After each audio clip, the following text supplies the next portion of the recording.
रमेश जैन। आज मैं आपको ऑटिज़म के जो बच्चे हैं हमारे, दिवाली के दौरान हमें क्या दिक्कतें हो सकती हैं और उनको कैसे हम मिनिमाइज़ कर सकते हैं प्रॉब्लम्स को, और वो प्रॉब्लम है तो उनके लिए करना क्या है। तो 10-15 मिनट मैं ट्राई करूँगा इस बारे में बात करने का, and let's see what are the problems. क्योंकि काफ़ी पेरेंट्स ने पूछा है कि दिवाली के दौरान हम क्या करें, आसपास पटाखे भी हैं, धूल भी है, शोर भी बहुत ज़्यादा होता है, तो इन बच्चों को हम कैसे मैनेज करें और क्या प्रॉब्लम बच्चों को हो सकती है। तो we will take this potential problems one by one.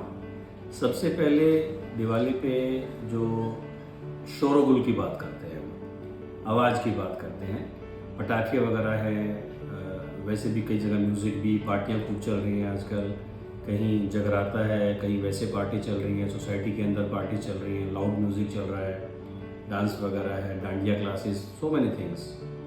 तो तेज़ आवाज़ अगर है तो क्या मतलब कुछ बच्चों को फ़र्क नहीं पड़ता है तेज़ आवाज़ से, लेकिन कुछ बच्चे जो ऑटिस्टिक स्पेक्ट्रम पे हैं या बॉर्डर लाइन केसेस भी हैं, they can be hyper sensitive to the noise. जैसे इवन घर में कुकर की सीटी भी तेज़ बजती है, मिक्सर चलता है या आपका वैक्यूम क्लीनर चलता है, तो इन बच्चों को काफ़ी डिस्टर्बेंस हो जाती है। They can plug their ears, they get scared, some children they start shouting, उनको मतलब रोना शुरू कर देते हैं। तो अगर हमारा बच्चा हाइपर सेंसिटिव है नॉइज़ को लेके, तो इन चीज़ों का आपको विशेष ध्यान रखना पड़ेगा कि जहाँ भी आपको ऐसा लगता है कि बहुत तेज़ म्यूज़िक हो सकता है, पार्टी चल रही है बहुत ज़्यादा, या कोई भी ऐसा पटाखे, उसके आसपास बच्चे को अवॉइड करें जितना हो सकता है। I know in most of the cases कई बार सिचुएशन अनअवॉइडेबल होती है, हमें पता भी नहीं चलता है और वो उस तरह का माहौल वहाँ बन जाता है। जितना हो सके उसको अवॉइड करें, मिनिमाइज़ करें। और लेट्स से कि आपको जाना ही है, फैमिली गैदरिंग है और आपको जाना ही है, तो उस केस में आप क्या कर सकते हैं, बच्चे को बताने की कोशिश करें। लेट्स से आज शाम को ऐसी कोई गैदरिंग है जहाँ पे आपको जाना है and you are expecting loud music या बहुत ज़्यादा शोर शराबा वहाँ हो सकता है, तो थोड़ा बच्चे को बताएं। आपको शायद ऐसा लगे कि बच्चा नहीं समझेगा जो आप बता रहे हो, लेकिन ऐसा नहीं है। 2-3 बार उसको आप अलग अलग तरीके से बताएंगे, बच्चा रजिस्टर कर लेता है, तो उसके लिए वो एक सरप्राइज़ नहीं होता है जब वो वहाँ जाता है। तो थोड़ा सा उसका एक माइंड की प्रेपरेशन होनी शुरू हो जाती है। तो एक तो आप वर्बली उसको, जिस भी लैंग्वेज में बच्चा समझता है, आपसे बेहतर कोई नहीं जानता है, उसको समझाएं। दूसरा, एक और इसमें अच्छी चीज़ है, इन बच्चों की विजुअल स्कैनिंग बहुत अच्छी होती है कई बार, तो आप इनको टीवी पे या उस वक्त वीडियो दिखा सकते हैं कि हम ऐसे माहौल में जा रहे हैं, इस तरह का वहाँ पे म्यूज़िक हो सकता है, इस तरह के लोग हो सकते हैं, तो दैट कैन बी हेल्पफुल, उसको मिनिमाइज़ कर सकते हैं। और जब आप उस माहौल के अंदर एंटर करते हैं तो उसको थोड़ा सा बता के चलें। लेकिन फिर भी अगर कोई मेल्ट डाउन एपिसोड होता है या आपको ऐसा लगता है कि बच्चा कंफर्टेबल नहीं है, तो उसको जितना जल्दी आप वहाँ से निकल सके, जो फॉर्मेलिटीज़ हैं वो करके, तो बेहतर रहेगा। सिमिलर सिचुएशन दिवाली पे और हमारे साथ क्या होती है, लॉट ऑफ क्राउड, हमें मार्केट भी जाना होता है, हर समय ऐसी पोजीशन नहीं होती है कि बच्चे को हम घर पे छोड़ दें, या बच्चे को भी थोड़ा एक्सपोजर हमें कराना है ना। तो इलेक्टिवली भी हम चाहते हैं कि बच्चा भी माहौल देखे, जो भी उमंग है, उत्साह है फेस्टिवल के टाइम पे, बच्चा भी उसका हिस्सा बने, उसको एंजॉय करें। तो एनीवे, मजबूरी में या बाई चॉइस हम बच्चे को बाहर लेके जाना चाहते हैं, तो बहुत सारी एक्टिविटी है, क्राउडेड प्लेसेस है, गाड़ी में भी आप जाते हैं तो lots of Hawking, lots of rash driving भी आपको देखने को मिलती है। तो ओवर क्राउडिंग एक इशू है, चाहे वो लोगों की हो या कारों की हो, किसी भी चीज़ की हो। Again same formula apply. Some people, some children on spectrum, they are not comfortable with the difference of the routine. Daily अगर वो एक काम करते हैं और आज आप दूसरी तरीके से उनको ले जाते हो, एक भीड़ वाले एरिया में ले जाते हो, किसी फेयर में ले जाते हो, तो they may not be comfortable with so many people around, so much of a sensory stimulation, चाहे वो लोगों का हो, आवाज़ का हो, या बहुत सारी स्टॉल्स लगी हुई है, एकदम डिफरेंट माहौल है, तो काफ़ी बच्चे कंफर्टेबल नहीं होते हैं। सेम चीज़, सेम फार्मूला उन पे भी हम करेंगे कि बताएं बच्चे को, कम्युनिकेट करें जितना उससे कर सकते हैं, उसकी वीडियो दिखाएं और वहाँ पे जाके धीरे धीरे उसको इंट्रोड्यूस करें चीज़ों से। लेकिन उसके बावजूद भी अगर बच्चा वहाँ जाके ओवरवेल्म्ड हो जाता है तो आपको थोड़ा सा जल्दी वाइंड अप करना पड़ेगा। सो एक तो आवाज़ की प्रॉब्लम हो गई, दूसरा क्राउडिंग की प्रॉब्लम हो गई। आवाज़ में मैं पटाखों को भी लगा लेता हूँ, क्योंकि पटाखे में एक तीसरी चीज़ें आ जाती हैं जो लाइट सेंसिटिविटी है।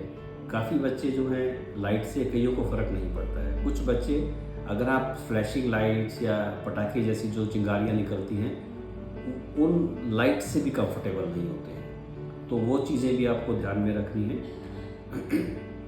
चौथी चीज़ें हैं अनअकस्टम्ड लैक ऑफ अडेप्टेशन कई बच्चों में होता है। They are not use to change in routine. जैसे मान लीजिए आप घर में बैठे हो, दिवाली का टाइम है, कोई गेस्ट आपके घर आ जाते हैं, गिफ्ट देने आ जाते हैं, आपसे मिलने आ जाते हैं, तो these children may not be comfortable with strangers, या एकदम नॉक करके कोई घर में आ जाता है, तो थोड़ा सा आप उसके बारे में भी बच्चे को, फेस्टिवल के बारे में भी बताएं कि दिवाली में ऐसा होता है।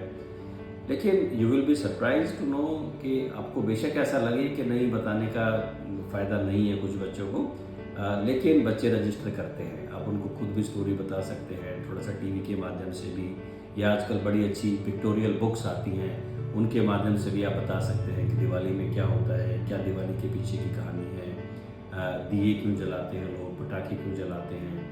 तो एक थोड़ा सा ना एक कंटेक्स्ट तैयार होता है बच्चे का, और वो कंटेक्स्ट आपको हर जगह पे हेल्प करेगा। मैं ये नहीं कहता कि ये सब करने से चीज़ें पूरी की पूरी सॉल्व हो जाएगी, लेकिन काफ़ी हद तक उसमें कुछ इम्प्रूवमेंट आपको ज़रूर देखने को मिलेगा। अगर वो इस बार नहीं तो ईयर ऑन ईयर आपको कुछ ना कुछ उसमें फ़र्क ज़रूर देखने को मिलेगा। और क्या दिक्कतें हो सकती हैं या पोटेंशियल प्रॉब्लम्स हैं जो हमें ध्यान रखना चाहिए। एक पांचवी चीज़ मैं बोलूँगा कि खाने का भी है। जैसे हमारे घर में जनरली क्या है, we are all human beings, we all love tempting eating food, चाहे वो मीठा हो या ज़्यादा नमकीन हो, चटपटा खाना हो। तो मिठाई भी दिवाली के दिन घर के आसपास रहती है, और जनरली ये बच्चे अगर इनको मिठाई अच्छी लगती है तो मिठाई से थोड़ा सा एनर्जी लेवल बढ़ जाता है, हाइपर एक्टिविटी, कई बार एग्रेशन भी बढ़ जाता है।